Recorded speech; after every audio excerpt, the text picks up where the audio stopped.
And now, from beyond our dimension, this is the JeffMara podcast. Here's Jeff. My guest is Devon Bennett, who during his near-death experience left his body, saw his chakras, and more. Devon, thank you for joining me and welcome. You are very welcome. I'm excited to be here. Well, we're excited to have you. And if you don't mind, let's start on the day that you had the NDE and go from there. Okay, absolutely. It was May 2009. I'm guessing around the 26th or 27th. It was very close to the end of the month. But I'd spent about the last 10 days detoxifying in Wilkinson Road Prison in Victoria on Vancouver Island in Canada. I was incarcerated while addicted to methadone, but I did not have an active prescription because I had been also using heroin and many other drugs and cigarettes and such. So they decided in the prison system to detoxify me pretty much cold turkey. Now, for the first week, they gave me a Valium each day and an antacid. And around the end of the first week, they quit giving me the Valiums anymore. So I was very sick, vomiting, and so much such all night that the other inmates told the guards that if they didn't get me off the general population range I was on, that I was gonna be beat up pretty good. So they just asked me if I would go to protective custody because I haven't done anything that really warrants that. I disagreed with them, and they put me in an observation cell. For those that don't know, an observation cell is pretty much empty. They take your shoelaces away. For a toothbrush, you get a popsicle stick with a sponge on it, and they lay you on a tiny little mat on the floor just to be sure that you won't try to take your own life. And I was laying on that mat on the floor and I'm vomiting what's like black blood. It's just horrible, horrible. And then the next thing I know, I'm on the roof of the cell and I'm looking down at my body, Jeff, but I don't have my eyeballs anymore. My eyeballs are still in my body. So instead of seeing the bones and the teeth and the muscles, I see the energy body. I see my chakras, I see my meridians and the nadis of Indian technology. And looking down, I could see that I'm using the word see, but again, my eyeballs are still in my body. I can see that my chakras are spinning very, very slow. Were they different colored too? Yes, absolutely. Just like when you see the chakra flags, they were that color, but the spin of them was almost as slow as the concrete below me was vibrating. Now, my physics teacher in grade 9 told me that all matter is vibrating energy. And I remember making a joke to the guy beside me. I wonder if I threw this book at him if he'd believe that. Because I really did not believe him that all matter was vibrating energy. But without my eyeballs, I could see that the floor I was laying on, the concrete floor, had a very slow vibration. My physical body had a vibration. The chakras were spinning, but very, very slowly. I was very sick and very, very close to death. So I'll continue on if you don't mind. As Sure. I kind of intuited down, I kind of remember a moment where it was like, oh, what's going on? It was quite a scary moment for just a flash. And then my grandfathers came forward. There was layers of souls around me. I would guess that the closest one was like my community, the next one maybe my city, my country, the planet. And two of the souls came forward. And I could tell right away just by the feeling, they were my grandfather's souls. So I felt a little more comfortable when my grandfather's souls appeared. And they said to me, without speaking, because my ears were still in my body as well, they said to me that I needed to see my life again.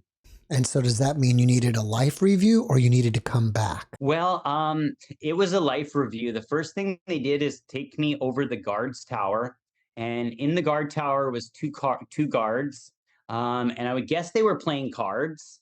But again, I couldn't see their bodies. I couldn't see the world of matter. I could only see their energies, and they had quite vibrant and healthy energies. And I could tell from watching them that they were sharing energy back and forth in their conversation. And I was not aware of this energy before. Yeah, I did not know that we could pass this energy back and forth in conversation. So I learned that in a flash. And then I got to see my life as an event. Yeah, I feel like I was without time. I could see my entire life right in front of me. And I could see just essentially dimensions, dimensions that I could have accessed if I was quite healthy and in positive energy, and that I did as a child. But then I could see also points in my life where I dove out of these higher dimensions. I like to call the upper dimensions coincidence, synchronicity, and miracle, and the lower ones accident, injury, and illness. And I spent a lot of my life in these lower dimensions, accident, injury, illness. Um, it was really good for me though, because of a childhood trauma, my brother was hit by a fast moving truck while I was in grade school. He was horribly brain damaged, put into a coma for 3 months, and we sued the driver and we lost the lawsuit. Yeah, my brother was actually at fault. He ran in front of the vehicle. So people started to deliver casseroles and started flowers and sympathy cards. And because I was just a little one in grade 1 or 2, my inner monologue became the inner monologue of the victim. We were the victim of this horrible tragedy.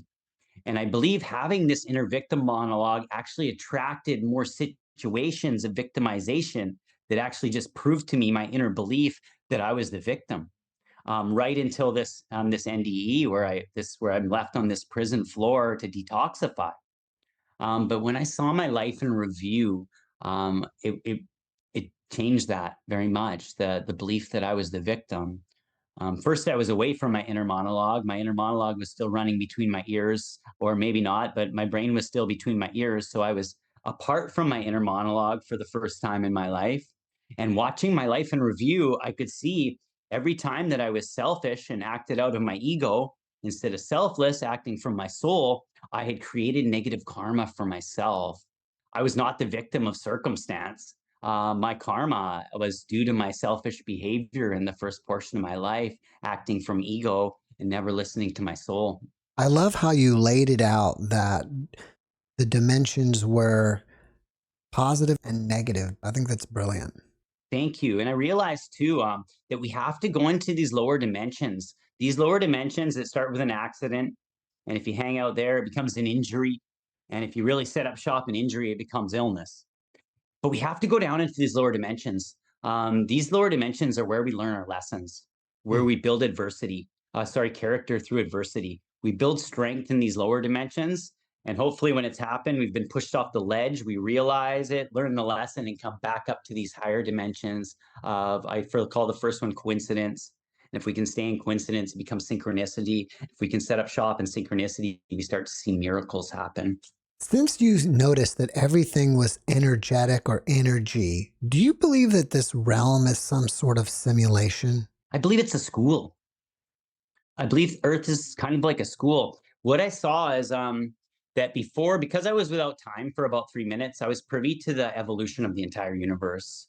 And I like to tell people that before there was a world of matter, there was just consciousness. There was just perfection, timelessness, love, and light. And the best human word I can use is perfection got bored of being perfect.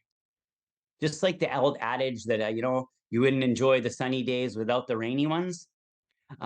Consciousness and timelessness and perfection got bored of being conscious, timeless perfection.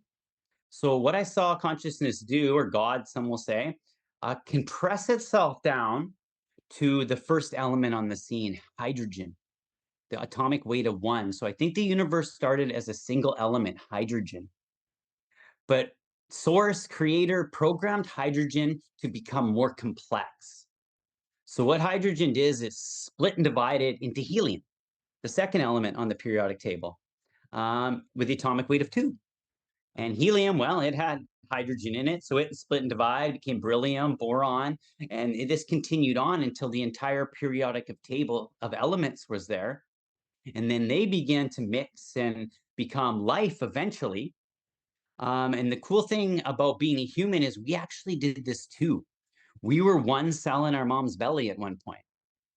And that cell had hydrogen in it. So it split and divided. It became 2 cells, and then 3, and then 7, and continuing on up the Fibonacci series. And eventually, some of those cells became our brain cells. And the neat thing about the human brain is it can actually affect hydrogen with its intention. Are you familiar with the hidden message in water, Jeff? I am not. Okay, well, there's an incredible scientist, Dr. Masaru Emoto. Dr. Masaru Emoto did a very simple study. He took bottles of distilled water and he taped words on them.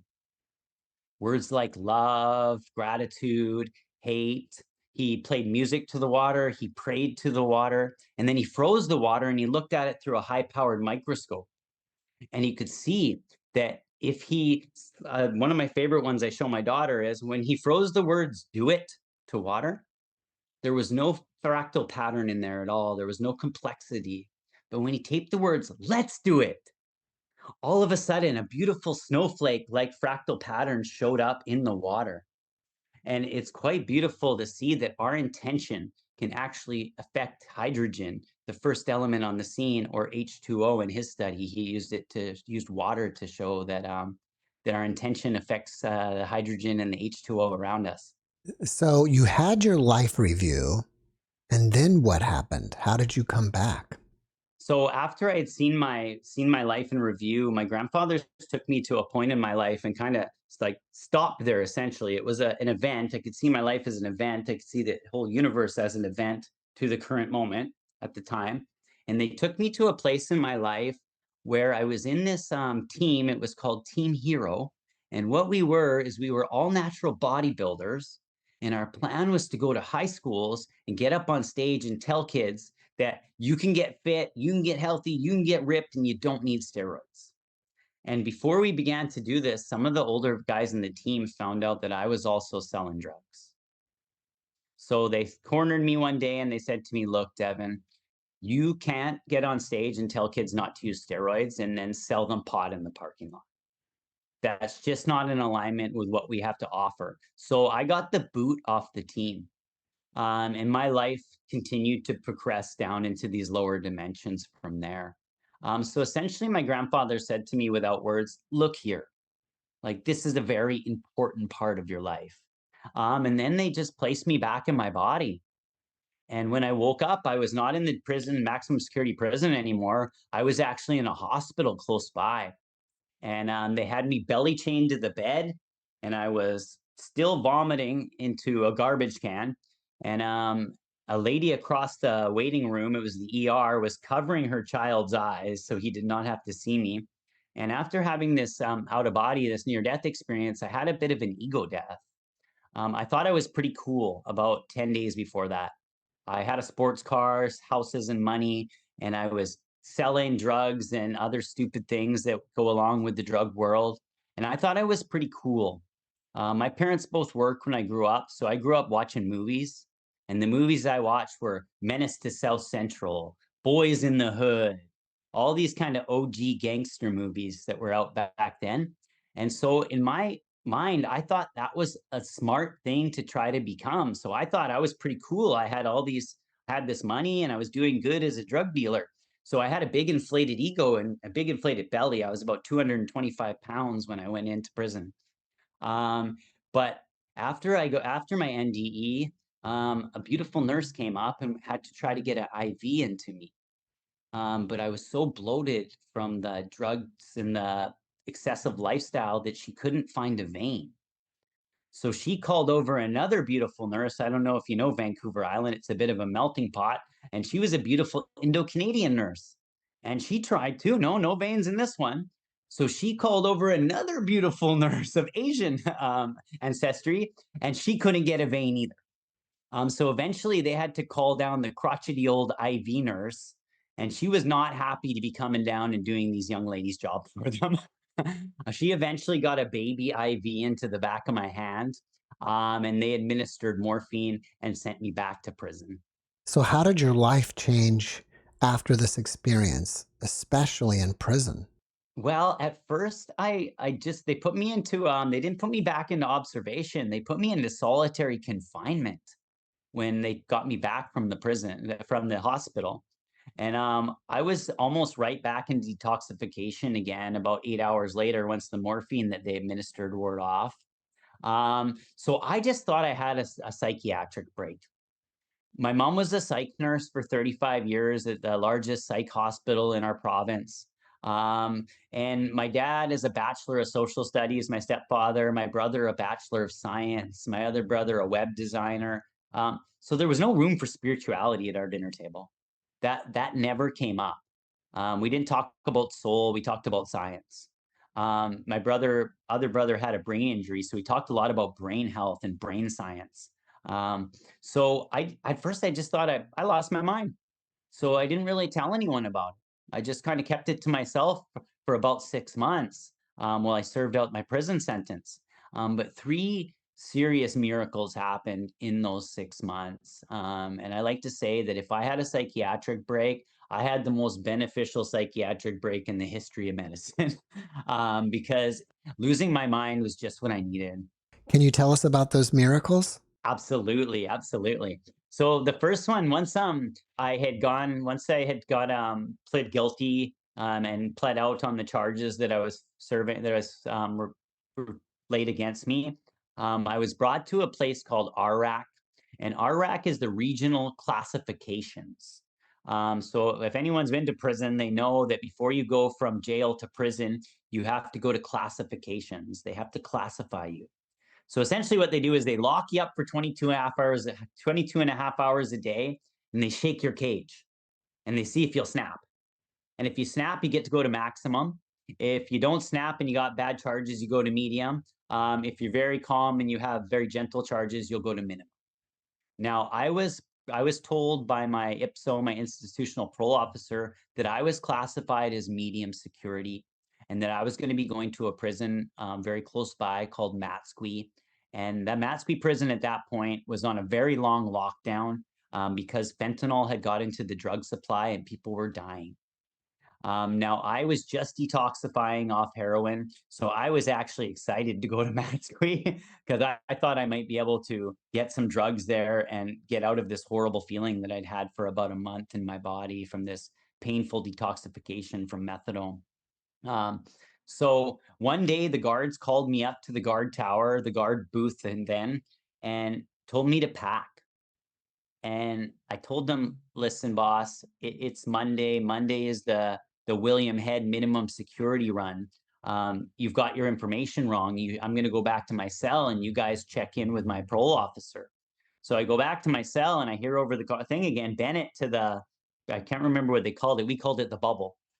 Come up front. So I went up front again and they said again, like, Devon, you better pack your stuff. You're going to this beautiful minimum security prison called William Head.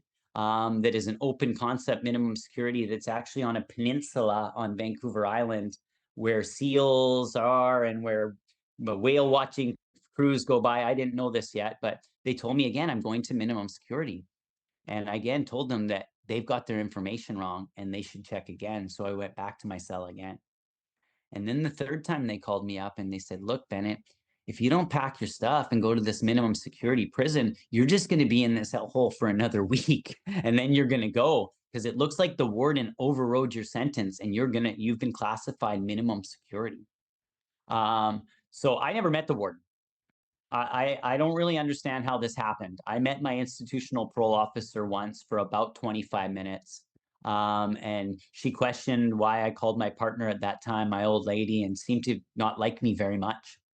And then somehow my medium security that I actually have on the piece of paper where it says medium security Matsqui was overrode by the warden. And I got to go to the most beautiful prison in Canada.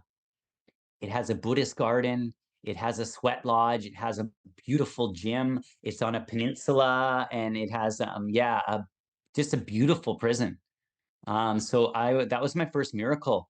Sight unseen, my classifications was overrode from medium, where I would have been locked up 22 hours a day again, to minimum security open concept, where I could just go out into nature or sit at the Buddhist garden or do yoga classes. I actually did my first yoga class in William Head Penitentiary. Yeah. That's great. Yeah, yeah.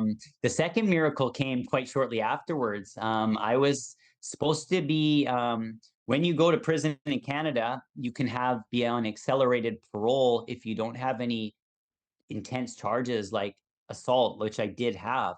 So I was in the prison making a release plan for myself, hoping that I could get in front of the parole board and tell them that I wanted to get well and I wanted to fix my life and hopefully get released early.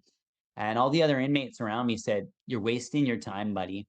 With your charges, you're going to be here for at least half of your sentence. So just get comfortable." But I continued to make my release plan. And then one day I get some inmate mail, and I go to my living area and I open the inmate mail, and the National Parole Board, the MPB, has given me accelerated parole sight unseen. So I'm going home of a 2-year sentence on 6 months. So as you can imagine, I cried that day. Yeah, that's amazing. Yeah. And the third miracle came just after that. My institutional parole officer at the federal prison wanted me to be paroled to a 3-month treatment center called The Last Door. And this treatment center was very militant, and they made you kind of pray to God. And at this point, I didn't really believe yet. I just kind of thought God was a white man on a cloud. I had this very what I had received from society, that God was, yeah, an old white man on a cloud, and I didn't really buy that. So I was not really interested in going to this 3-month militant treatment center that was in a place called Mission, which is way out in the middle of nowhere. So I asked my parole officer if I could go to Maple Ridge Treatment Center, which was a science-based treatment center that was actually about 2 kilometers from my parents' house, and it was coming very close to Christmas. My institutional parole officer at the federal penitentiary said no. She said, "You're going to the long one, buddy. You got lots of your sentence left, a year and a half left on this sentence. So there's no reason for us to send you to a 30-day treatment center when we got this 3-month treatment center you can go to." And I thought, okay, well, I'm an inmate going on parole. At least I'm getting out early. I got no reason to complain. But about a week before my release, she had a change of heart. She came up and said that she spoke to my substance abuse management teacher, and he said that I was very present in the conversations and doing my best to learn, get some tools in my tool belt in regards to recovery. And she was going to send me to this 30-day treatment center, this science-based treatment center that was very close to my family home, where my parents live, over Christmas. And so she did. They ended up keeping me 55 days because it was over the Christmas break, and they extended my visit. But during my time there, they allowed me to watch the documentary The Secret. Hmm. One day they came up to me and they said, "Do you want to do another lecture, or do you want to watch a movie?" And I was on parole, so you imagine being in treatment on parole. You're not exactly the happiest guy to be there. You'd rather be at home on parole. So I said, "Oh, I'll watch the movie." And the movie they were showing was Rhonda Byron's The Secret. Have you seen it, Jeff, I haven't. or read the book? I haven't. Okay, well, essentially what it is teaches the law of attraction, Hmm. teaches how to use vibration to attract situations that are in alignment with your visualizations or your affirmations. Um, and I didn't really know any of this technology growing up. I thought you had to find a career and you had to work hard and you had to do these things for success.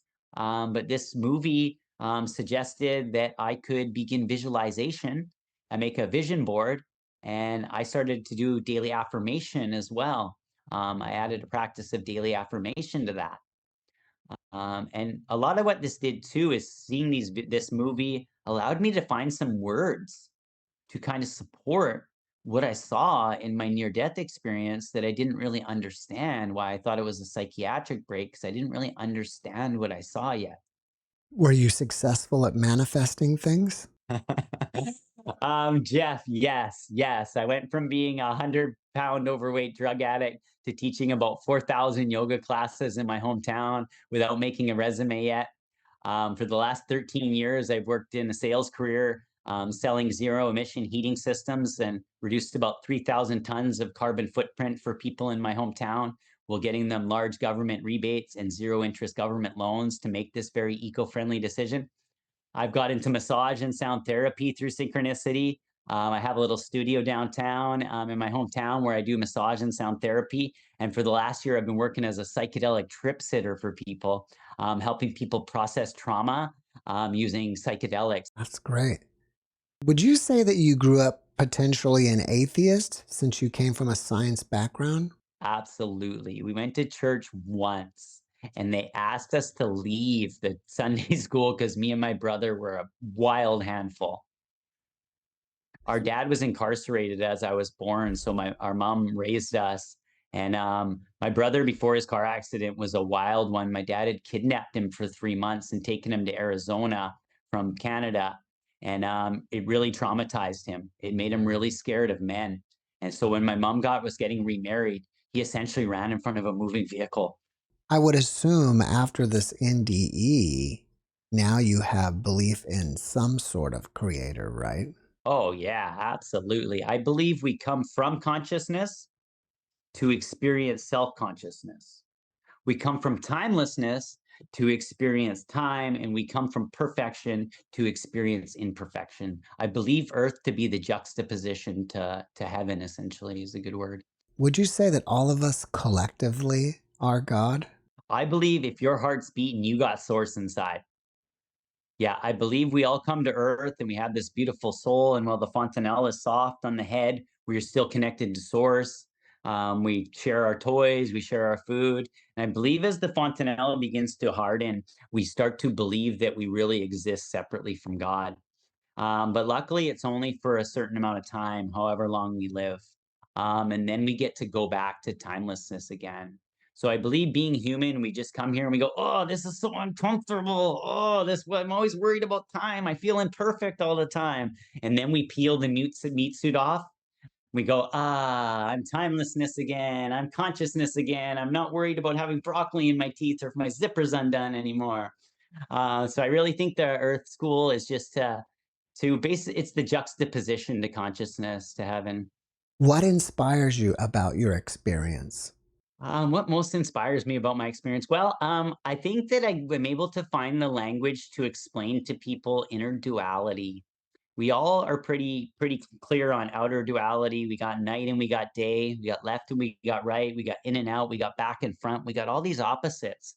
But my experience allowed me to find the language to help people realize that we also have inner duality. We have our soul that whispers, we should serve, we should help.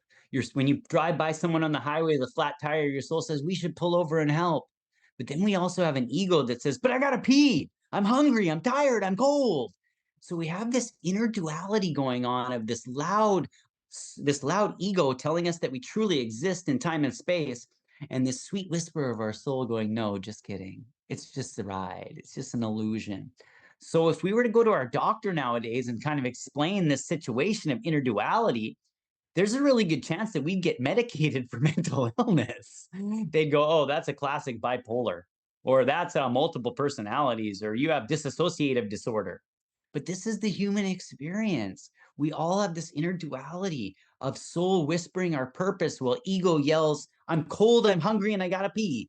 So it's I'm just how I get so much inspiration sharing with people how they can differentiate between the voice of their ego and their voice of their soul, so they can remember why they came to earth instead of just get caught up in what they learned about themselves. Do you fear death at all? No, I do not fear death at all.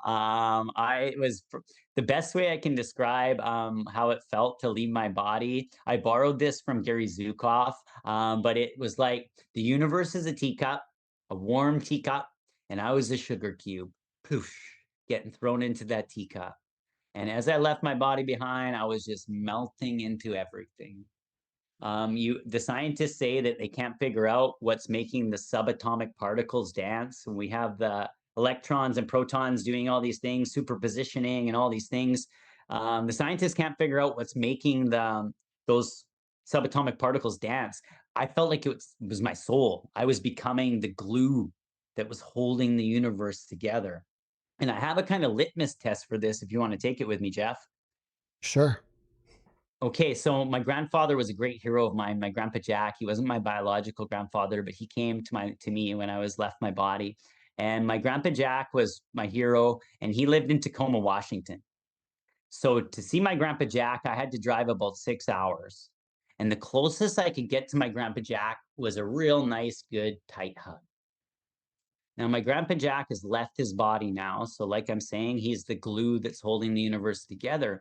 But now, if I close my eyes and I think about him, he's there immediately, right there. because I believe he's inside me now. He's the emptiness in between the matter. So that's my litmus test for where we go when we die, how our souls become the glue that's holding the world of matter together. So no, I do not fear death anymore. How are you sensing your grandfather? I can see him quite clearly, and I can feel when I do psychedelic trip sittings, especially when someone's in a psychedelic experience. Often they will be calling or crying out to lost loved ones, and I can feel those energies come into the room. So I feel it. It's just usually the hair standing up on my neck and on my arms. Just a hyper elevated feeling, very connected. Did you get any other abilities as a result of your NDE? Well, the yoga practice has helped me to defy gravity. Life is very heavy, used to be very heavy for me. I used to hate going up the stairs because I was a big, unhealthy guy who smoked and did drugs. But now I can go from a seated position right up to a handstand and then come down into some neat angular poses. So it has unlocked how that yoga and this experience brought me towards yoga has changed the way in which I feel gravity. Hmm, it's great. I'd love to Um, send some pictures to you, me doing these wild arm balances. I never could do it as a child. I remember trying to do handstands around grade 6 or 7 and not being able to do that. And now to be able to go from a seated lotus position with my legs folded up to a handstand and then come back down to the other position is kind of blows my own mind. did you also become vegan? No, I do eat meat still. I go away once a year to a place called the Mystical Yoga Farm, and that's not false advertising. It's a mystical yoga farm in Guatemala, and they have a vegan organic diet. And I do love the feeling I get from eating vegan organic. But I grew up with mom feeding me chicken, and I don't eat a lot of red meat. It's very rare for me to eat red meat. But I do love fish. My mom is a great cook, and she made a lot of delicious dinners for us and poured her love into them. So sometimes eating that kind of food feels like mom's love. Hmm. All right. If you had a friend that was suffering over the loss of a loved one, what kind of advice would you give? Well, the grief and the suffering I find is usually because there are words that were left unsaid. So what I would do is ask them to I would give them our little litmus test like we did and have them visualize their loved one and realize they can feel their loved one or try to get them to feel their loved one. And I would have them say the things that were left unsaid. We believe that this time is a reality. We believe this world of matter, it feels really real. But I believe it's mutable. I believe we can cross, we can change dimensions. I believe that we can say what's need to be said and we can listen inwardly and hear our loved ones saying what we need to hear. Has the memories of your experience faded over time? Yeah, it's been a really weird thing, Jeff, like that, because I get more words every day to explain what I saw. Like I was only without my body for 3 minutes and I've been talking nonstop about it for like since 2009, 13 years now. So yeah, it definitely it changes. It seems to expand in one direction while fading in another. After watching this podcast, people may want to reach out to you and ask you questions. Are you open to that? Absolutely. What's the best way to contact you? Through my website or through Facebook or Instagram work. I have a website that people book coaching with me, as well as massage, sound therapy, microdose and macrodose psychedelic use. And it's really easy. It's www.microdosingmushroomsnanaimo.com. Our hometown is Nanaimo, Nanaimo. So microdosingmushroomsnanaimo.com if you want to reach out to me, or you can find me on Facebook. It's Devon Bennett. And my Instagram handle is Sound and Plant Medicine Guy. When you're performing sound therapy, what instruments do you use besides the gong behind you? Okay, this is my wind gong. I also have a larger chow gong, and I have a Japanese temple gong, which is actually a giant singing bowl. I have gongs on either side of the bed with the Japanese gong, temple gong underneath this wind gong. And I have Tibetan bowls under the bed in the seven chakras. And I have Japanese singing bowls on the shelves around the room, as well as tuning forks. Where do you get all these instruments? Through synchronicity. I was given one singing bowl as a gift for Father's Day. And, when you have one, it's fine. But the minute you get two, Jeff, they're like rabbits. The minute I bought my second singing bowl, it like opened a valve, and all of a sudden, these healing instruments started to come to me. I bought a friend's collection for the temple gong and the chow gong with the Japanese bowls, but I amassed the Tibetan bowls myself. And the tuning forks came to me through a friend who was doing workshops with tuning forks. So a lot of coincidence and synchronicity keeps loading these beautiful healing instruments into my life. Can someone have an out of body experience just listening to the gongs or the bowls? Absolutely. All we need to do is quiet the mind. If we can get the mind quiet, we can get under the busy beta waves that most people live in due to the scrolling and the distraction around them. If we can get below those busy beta waves and into the more gentle alpha, delta, theta waves, the brain will sit still like a dog, well-trained dog. And especially with yoga, the style of yoga I teach is breathe, move, breathe, move, breathe, move, still. Breathe, move, breathe, move, breathe, move, still. And through doing this over and over again, we train the brain to sit still. And when we can get the mind to sit still, the soul comes forward, and we get to have this deep. I had a deep connection to my soul that day that I had not heard in 30 years, and I think it is available to all of us. The gong helps too. The waves of the gong are really good at entraining the mind, so the mind will sit still. Do you have anything else that you're working on that you want people to know about? Yeah, absolutely. So when I watched The Secret there in the treatment center, I began to do daily affirmations, and as I watched them start to come true. I started to expand on them until it became a very large mantra, a very big mantra, where I sail the world, singing, dancing, and performing. I go ashore to perform. I attract people that need my program. I take those people on eco yachts and teach them to sail to eco resorts where I cleanse and detox them, teach them about yoga, nutrition, manifestation, affirmation, and karma. And I've been saying this prayer for 12 years or so now. And recently, a few years ago, I was invited to this place called the Mystical Yoga Farm. And they were practicing gratitude, doing yoga and affirmations, holding retreats. So I became an investor in this program, in this place, and a lifetime member. And the person who started the yoga farm is now building a second yoga farm. This one he calls the Worldwide Mystic Community in Livingston, Guatemala. He invited my partner and I out there a few weeks ago, and we went to Guatemala and then Guatemala. And he shared his vision with us. He's purchased some property there, a few pieces of property on the Rio Dulce River in Livingston, and he's building this beautiful conscious community. He's invited me to share yoga and massage and therapy, psychedelic therapy with people. He serves tea and is a wise, wise, enlightened man. His name is Brother V. If you want to learn about him, it's a mystic tea with Brother V on YouTube.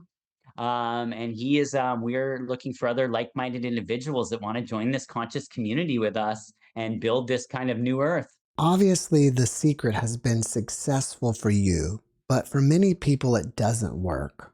Why do you think that is? I think the monkey mind will jump from thought to thought. And like I shared earlier, our intentions hold a vibration. And the most complex vibration that Dr. Emoto could find in his study is when he taped the words love and gratitude together. So we have to figure out what we love, first of all, what we're passionate about. And then we got to be really grateful about how we're getting there. And we usually get there through adversity, through hard times. Like when we pray for strength, we don't get strength. We get opportunities in which to be strong. And patience too. When we pay for patience, we don't get patience. Here's some patience. We get opportunities to act patiently. So I think what it is people allow their minds to bounce around, so their vibration goes with it. So they're not able to attract that situation that's in alignment with that affirmation. So, what is the best way to keep your mind focused? I think to just have a daily affirmation, write a really big, I call it your North Star dream. Write out your North Star dream, your obituary if everything went wrong. Right, sorry. and repeat it. Many people, including myself, when we're little, we're told something about ourselves. You're too loud. You're too quiet. You're too tall. You're too short. You're too thin. You're too thick. And then we start to repeat it in our own mind until it is no longer the person that told us that words. It's our own inner monologue. And we get the gift of a self-limiting belief. And when we have self-limiting beliefs and we're repeating these things in our head, in our quiet moments, we're pushing away our dreams.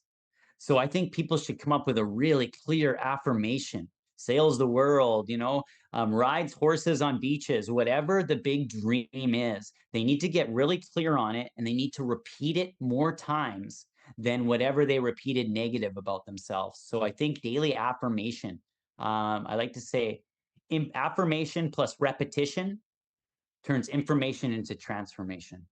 Devon, before we finish up, can you leave us with one last positive message? So everything seems to grow in the same sequence. If we look at a sunflower or the spiral on a baby's head or out into the stars, we see this sequence. It's basic and it becomes more complex. It grows in complexity. And each time as the sequence gets larger, the jump of growth gets bigger.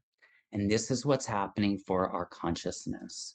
Our consciousness is expanding, and I think we're ready for a big Fibonacci jump in our consciousness, where we possibly leave this world of matter behind and find ascension, or maybe we just create communities with high vibration that turn the Earth School into a heaven-like place to live. Devon, thank you for your message, and thank you for being my guest. You are very welcome, Jeff. Namaste. Thanks for watching the JeffMara podcast. I really appreciate you. Another way to show support is through YouTube memberships. And if you do, there are loyalty badges and other perks depending on your level of membership. All you need to do is click the join button underneath the video to find out more. Thank you for your support.